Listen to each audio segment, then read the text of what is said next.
লক্ষ্মীপুরে বন্যা কবলিত এলাকার দুর্দশাগ্রস্ত মানুষের মাঝে ত্রাণ সহায়তা প্রদান করেছে প্রযোজক ও নাট্য পরিচালক অনন্য ইমন।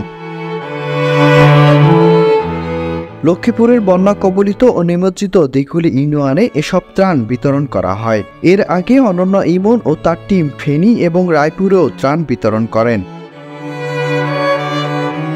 এ সময় বন্যা দুর্গত এলাকাগুলোতে পরিদর্শন, বিশুদ্ধ পানি ও ত্রাণ বিতরণ কার্যক্রম পর্যবেক্ষণ করেন অনন্য ইমন। অনন্য ইমন করোনাকালীন সময়েও দিঘুলী ইউনিয়নে কর্মহীন অসুস্থ মানুষদের সহায়তা করেছিলেন। অনন্য মামুন জানান, প্রতি ঈদে এবং বিশেষ দিবসেও তিনি এলাকার সর্বসাধারণকে ঈদ সামগ্রী এবং অন্যান্য খাদ্যদ্রব্য দিয়ে সহযোগিতা করেন।